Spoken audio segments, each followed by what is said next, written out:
क्या आप जानते हैं भारतीय जनता पार्टी के दिग्गज नेता, केंद्रीय मंत्री और ग्वालियर के पूर्व महाराजा ज्योतिरादित्य सिंधिया जिस विशाल महल में रहते हैं उसका एक भी रुपया संपत्ति कर जमा नहीं किया जाता।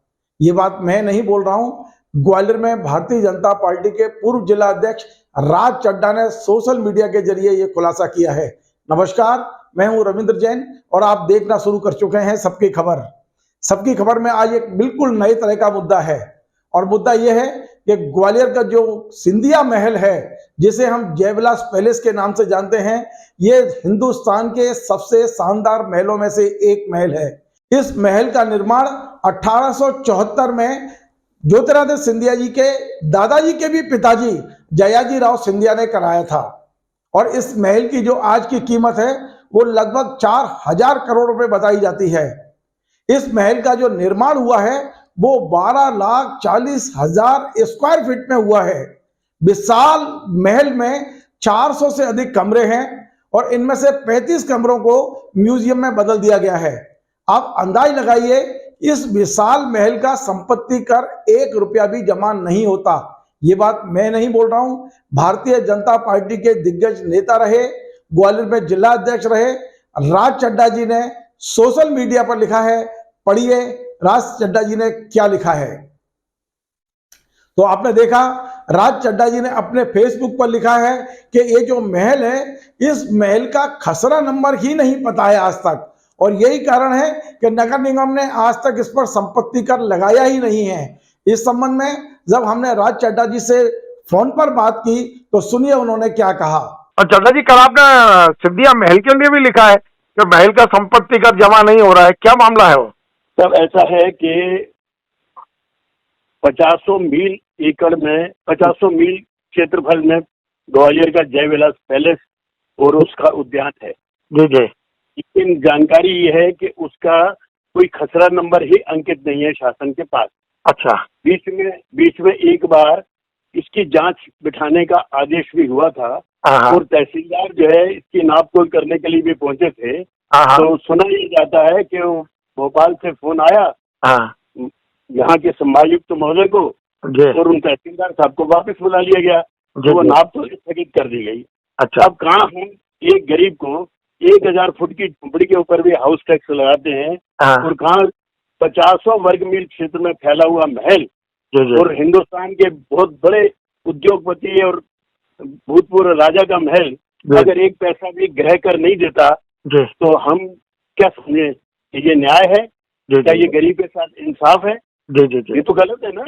ये तो सरकार तो अब आपकी है, आपकी सरकार को सोचना चाहिए। अब सब सरकार मेरी है पर मैं सरकार का नहीं हूँ। राज चड्ढा जी का ये कहना है कि जैसे ही नगर निगम या जिला प्रशासन के अधिकारी इस महल की नपती करने की कोशिश करते हैं तो भोपाल से फोन आ जाता है और उसके बाद कार्रवाई रोक दी जाती है। इसकी सच्चाई जानने के लिए हमने लगातार कई अधिकारियों को फोन किए। हमने भोपाल के एक जिम्मेदार आईएएस अधिकारी को फोन किया तो उन्होंने सिंधिया जी का नाम सुनते ही टेलीफोन काट दिया। उसके बाद हमने ग्वालियर नगर निगम के एपीएस भदौरिया जो इस क्षेत्र के संपत्ति कर अधिकारी हैं उन्हें फोन लगाया और उन्होंने भी इस बात का कोई सीधा जवाब नहीं दिया कि जयविलास पैलेस का जो संपत्ति कर है वो किन नियमों के तहत माफ किया गया है, कौन सा ऐसा एग्रीमेंट भारत सरकार और इन राजाओं के बीच हुआ है, क्योंकि जो एग्रीमेंट हुए थे वो सारे एग्रीमेंट अब निल हो चुके हैं, टोटल समाप्त हो चुके हैं। क्या इस महल को किसी ट्रस्ट को दिया हुआ है इसलिए संपत्ति कर माफ है? इस बात की जानकारी कोई भी अधिकारी देने को तैयार नहीं है। एपीएस भदौरिया जो संपत्ति कर अधिकारी हैं नगर निगम ग्वालियर में, जब हमने उन्हें फोन लगाया तो उन्होंने क्या कहा आप सुनिए। जी भाई, तो मैं सिर्फ इतनी जानकारी चाह रहा था कि ग्वालियर में जो जयविलास पैलेस है उसका संपत्ति कर किस नियम के तहत नहीं लगता? जी आप हमारे अपर आयुक्त से पूछो ना, संपत्ति कर का मैं इंचार्ज हो रही हूँ, अपर आयुक्त आर के श्रीवास्तव जी हैं। अच्छा, मैंने उनको भी लगाया था तो उन्होंने उठाया नहीं फोन। नहीं, फिर मेरे को किसी ने आपका नंबर दिया तो फिर मैंने आपको लगाया। नहीं, मैं तो अभी 6 महीने पहले आया हूँ, वो तो 10 साल से उसी में। वो इलाका भी आपके पास ही है ना जिसमें वो पड़ता है? नहीं, इलाका मैं तो वही तो कह रहा हूँ, मेरी नॉलेज में इसलिए नहीं है, मैं तो 6 महीना पहले हुआ हूँ, इसका लगता कि नहीं लगता है ना। तो वो तो शुरू से ही आप उनसे बात कर लो प्लीज। मैंने लगाया उनको, लेकिन वो उठा नहीं रहे फोन। हाँ तो अब वो उठा कोई लेंगे। ऐसा नियम है क्या वैसे भाई साहब, कुछ पुराना इनको प्रिविलेज मिला हो कुछ? नहीं, अब हमने चूंकि फाइल ही नहीं देखी तो मैं कैसे बताऊंगा आपको। अच्छा, है ना। ठीक है सर। भदौरिया जी का कहना है कि 6 महीने पहले ही वो इस पद पर आए हैं, उन्होंने अभी तक फाइल नहीं देखी है। उनके सीनियर अधिकारी आप श्रीवास्तव जी को फोन लगाइए।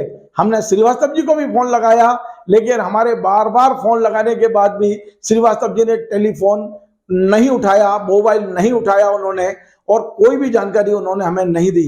इसके अलावा हमने नगर निगम के और भी अधिकारियों को लगाया, अधिकांश अधिकारियों ने अनभिज्ञता व्यक्त की, उन्हें नहीं पता है।